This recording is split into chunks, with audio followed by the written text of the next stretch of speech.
안녕하십니까. 이번에는 이제 대법원 구성의 변화, 대법원 구성의 정밀한 분석을 통해서 이제 대법원이 어떻게 바뀔까. 저희 서정TV가 이제 법률을 많이 다루다 보니까 대법원이 이번에 새로 세명이 돼서 청문회를 합니다. 22일부터 이제 청문회를 합니다. 요즘은 이제 청문회야 다 형식적으로 하는 거니까 대통령이 다 임명하면 끝나는 거죠. 표결만 하면. 대법원장은 이제 그래 안 되지만 대법관은 이제 그냥 임명된다. 이렇게 보면 되죠. 이번에 새로 세 분이 들어가는 거는 방송을 제가 한번 이제 한 적이 있습니다. 윤석열 대통령하고 이제 23기 동기 노경필은 이제 윤석열 대통령하고 동기다. 이렇게 한 명 이야기했고, 그 다음에 22기 중에 박영재 이분들이 무난하고 실력이 있으니까 될 거고요. 그 다음에 여성 후보로는 이제 특허법원 옛날에 상당히 좀 특이한 경력 AI라든지 전문성을 가진 이숙연 26기입니다. 이숙연 이분이 세 명이 이번에 새로 대법관으로 되는 거예요. 8월 1일부터 새로 지금 7월 20일부터 청문회 합니다. 자, 그러면 이게 어떻게 구성이 될까? 전체적으로 우리 대법원은 어떻게 구성이 되어 있는가? 이 말씀을 드리면요. 보통은 이제 조금씩 약간 분류가 중도 쪽에 약간 있는 사람도 있어요. 이 사람이 이제 보수냐, 아니면 이제 진보냐, 또 우리말로 하면 이게 우파냐, 좌파냐. 근데 약간 색깔이 좀 불명확한 약간 이게 중도 쪽에 있는 분도 있어요. 근데 보통은 그래서 이제 언론보다 중도 보수냐, 아니면 이게 그냥 진보냐, 이렇게 분류하는 언론도 있고, 아니면 이게 보수, 중도, 진보, 세 개를 분류할 수 있는데, 근데 제가 보기에 크게 보면 이게 약간 보수냐, 진보냐, 그 다음에 우파냐, 좌파냐, 이렇게 분류하는 게 맞지 않나, 이런 생각이 들고, 제가 말씀드리는 건 이제 가장 다수 법조인들이 주로 분류하는, 왜? 딱 이게 무 자르듯이 이게 좌파, 우파 이렇게 나눌 수 없잖아요. 보수, 진보로. 그래서 이제 가장 많이 평가, 분류하는 이런 이제 기준을 제가 보고 이제 말씀드린다는 걸 참고하시며, 그러면 이제 지금 현재 일반적으로는요, 이제 이번에 3명이 들어온다. 그러면 이게 어떻게 되느냐? 어떻게 되냐면 이게 10대 3.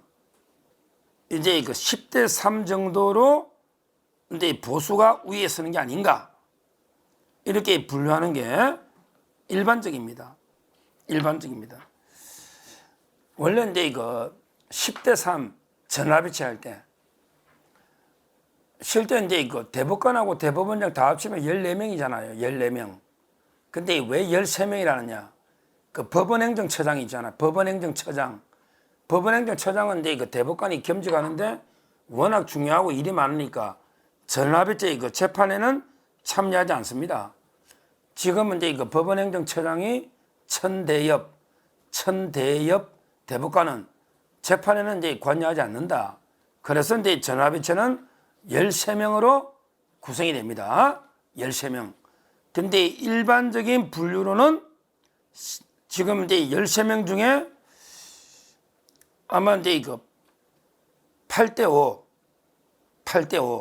현재는 이제 8대5 정도로 현재는 그렇게 분류를 합니다. 근데 그게 이제 3명이 바뀐다 이거죠. 8대5.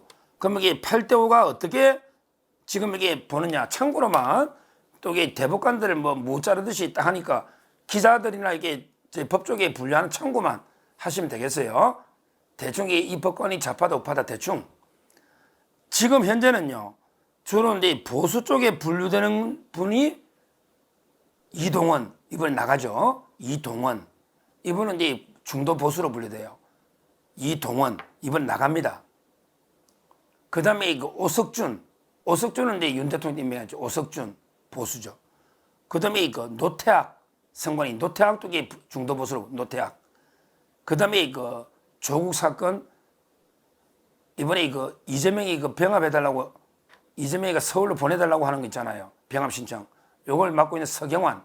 이분도 보수를 보죠. 서경환. 그 다음에 권영준. 저하고 대학 서울대 동기인데 사법고에 수석했던 뛰어난 친구. 권영준. 서울대 교수 민법 5. 그 다음에 엄상필. 엄상필은 이제 보수당이 엄상필. 그 다음에 신숙희. 이러면 7명의 조희대 대법원장도 보수로 봐야지. 대통령이 임했으니까. 그러니까 8명. 지금은 이제 8명을 중도 보수로 봐요. 조희대 대법원장이 있고, 그 다음에 제가 말한 7명, 이동원, 오석준, 노태악, 서경환, 권영준, 엄상필, 신숙희. 요래 7명. 그럼 8명이 지금 이게 전화배치의 중도 보수다. 그 다음에 좌파 쪽에 진보. 이쪽에 누가 말해도 김선수죠. 김선수는 이제 김명수보다 더 영향이 큰 좌파에서 우두머리다. 명수 위에 선수 있다고 제가 몇 번 이야기한 김선수. 그 다음에 심한 좌파죠. 노정희. 옛날에 소쿠리 노정희. 이 2명이 있고 이 2명은 나갑니다. 8월 1일 날. 이동훈이 하고 3명이 나가고 3명 들어오죠. 그러니까 지금 이게 진보 좌파가 5명인데 김선수, 노정희, 그 다음에 유명한 오경미. 오경미는 이게 좀 심하죠. 오경미, 좌파. 그 다음에 이형구라고 있잖아요. 이형구. 조국이하고 같이 이게 데모하고 구속되고. 조국 사건에 있는 거예요. 조국 사건에. 이형구. 그 다음에 김상환. 이분에게 진보 좌파로 봐요. 현재 5명입니다.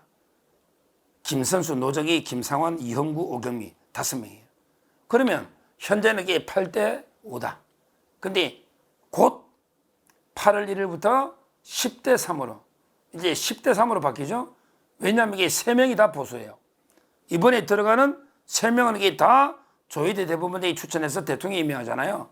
3명이 다 이게 노경필, 박영재, 이수견 다 보수로 봐야 돼요. 그러면 이제 한 명이 보수 나가면 이동훈이가 나가잖아요. 이동훈 대법관이 나가면 그러면 8명에서 1명 나가고 3명 들어오면 10명이죠. 그 다음에 진보 좌파는 2명이 나가잖아요. 김선수하고 그 다음에 노정희. 그러면 이게 10대 3이 된다. 이제 대법원이 확실하게 좀 바뀔 수가 있다. 대법원이 이렇게 10대 3으로 이게 바뀔 수가 있다. 앞으로도 이게 윤석열 대통령은 이게 운이 좋아요. 왜 그러냐면 이게 꼬여가지고 이게 문재인가 운이 좋았죠. 문재인가 워낙에 대법관하고 헌재 재판관을 자기 다 임명해버렸거든. 탄핵되는 바람에 자기 다 임명했거든. 근데 그때 그래 꼬이니까 6년씩 되니까 이제 윤석열 대통령도 역으로 거의 다 임명합니다. 앞으로도 윤석열 대통령은 대법관을 4명이나 임명할 수 있다. 앞으로도. 그러니까 이제 든든하게 이제 대법원이 보수 자유파 중심으로 대법원이 바뀌기 시작한다. 지금요 대법원이 바뀌니까 이제 판사들 재판 가보니까 제가 이제 며칠 전에 재판 갔는데 도박 사건인데 판사들이 빨리 끝내려고 엄청나게 서둘러요. 이제는 이게 시간 좀 달라면 이게 거의 안 줍니다. 신속 재판. 판사들이 난립니다. 요즘 평가가. 법원장들이 재판하고 대법원에서 계속 평가하고 쪼대니까 지금 이게 무조건 기한 지켜. 신속 재판. 이러거든요. 대법원이 이래 바뀌면 이게 누가 가장 피해볼까요? 가장 피해보는 사람은 누가 뭐래도 이재명이죠, 뭐. 신속하게 재판하면 이재명은 끝나는 거지. 이재명에게 시간을 끌어가지고 대통령 선거 이후까지 끌려고 했는데 신속 재판하면 이게 전부 다 유죄 놓을 텐데? 무죄가 놓을 확률이 0.03. 100건 중에 3건이 무죄 놓는데 이재명 주위에서는 무죄가 놓은 경우는 없어요. 왜? 워낙 신중하게 기소하죠. 이재명이나 김용이나 정지상이나 이런 게 엄청난 나름대로 실세 정치인들을 기소하는데 검사가 헛술하게 기소했다가 대치기 당하죠. 따라서 이재명 주위에 무죄 놓은 사람 있나요? 정지상이 재판 중이고 김용 유죄 5년, 이화영이 유죄 9년 6월, 그 다음에 김인섭이 5년 유죄. 이게 전부 유죄 아닙니까? 이재명 주위에 무죄 나온 사람 있나요? 제가 보기에 이재명 사건이 쪼개면 20개 넘을 텐데 한 건도 무죄 안 나온다고 봅니다. 한 건도 무죄 나올 수 없어요. 신속하게만 하면 됩니다. 그러면 이게 전부 유죄입니다. 무죄는 놓을 수가 없다. 신속성이 생명이다. 근데 대법원이 이렇게 10대 3 바뀌고 대법원장이 쪼대고 법원장이 나서고 하니 지금 판사들이 제가 재판관 직접 느끼잖아요. 옛날 같으면 이게 아이 그냥 시간 좀 합의할 수 있게 하나 시간 한두 달만 주세요 하면 줬는데 안 줘요. 요즘 이게 엄청나게 빨리 합니다.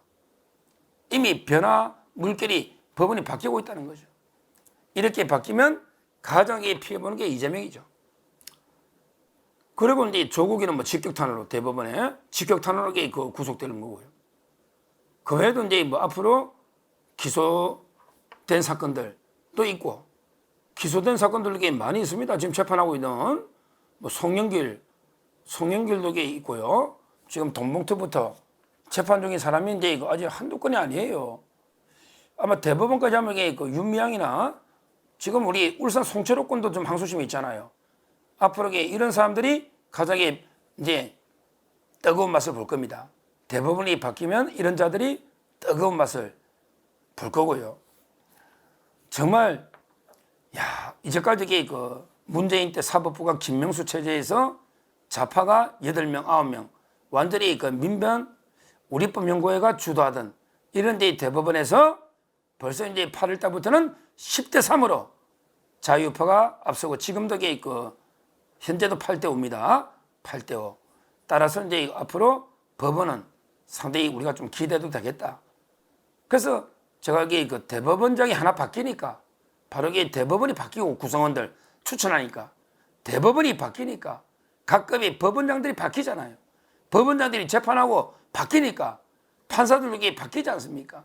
이렇게 바뀌면 우리 법치가 그래서 요즘 신진우 부장이나 조병구 부장이나 김옥곤 부장이나 이런 게 용기 있는 강단 있는 원칙 있는 이런 게 판사들이 나오지 않습니까? 나오지 않습니까? 이제 범죄자들 이재명 문재인부터 조국 이제 범죄자들은 지옥 맛을 볼 겁니다. 법원이 원칙대로 신속하게 재판하면요 전부 교도소 가지 않겠습니까? 전부 가지 않겠습니까? 앞으로 우리 그 대법원이 정말 그 제대로 바뀌는 그래서 이제 저는 조희대 대법원장이 상당히 우리 법치주의를 무너진 법치주의를 되살리는 이런 데 그 큰 역할을 하고 있다 이래 보기 때문에 정말 조희대 대법원장에 대한 기대가 크고요. 크고 앞으로 지금 진행 중인 재판뿐만 아니라 지금도 지연된 많잖아요. 뿐만 아니라 앞으로 줄줄이 또 기소될 거 아닙니까? 이런 재판들도 신속하고 원칙적으로 그 처리해달라. 너무나 당연한 말이지만 지체된 정의는 정의가 아니지 않습니까? 제대로 그 법원이 신속하게 그러면서도 정확하게 엄정하게 원칙대로 범죄자들을 처벌해야 된다.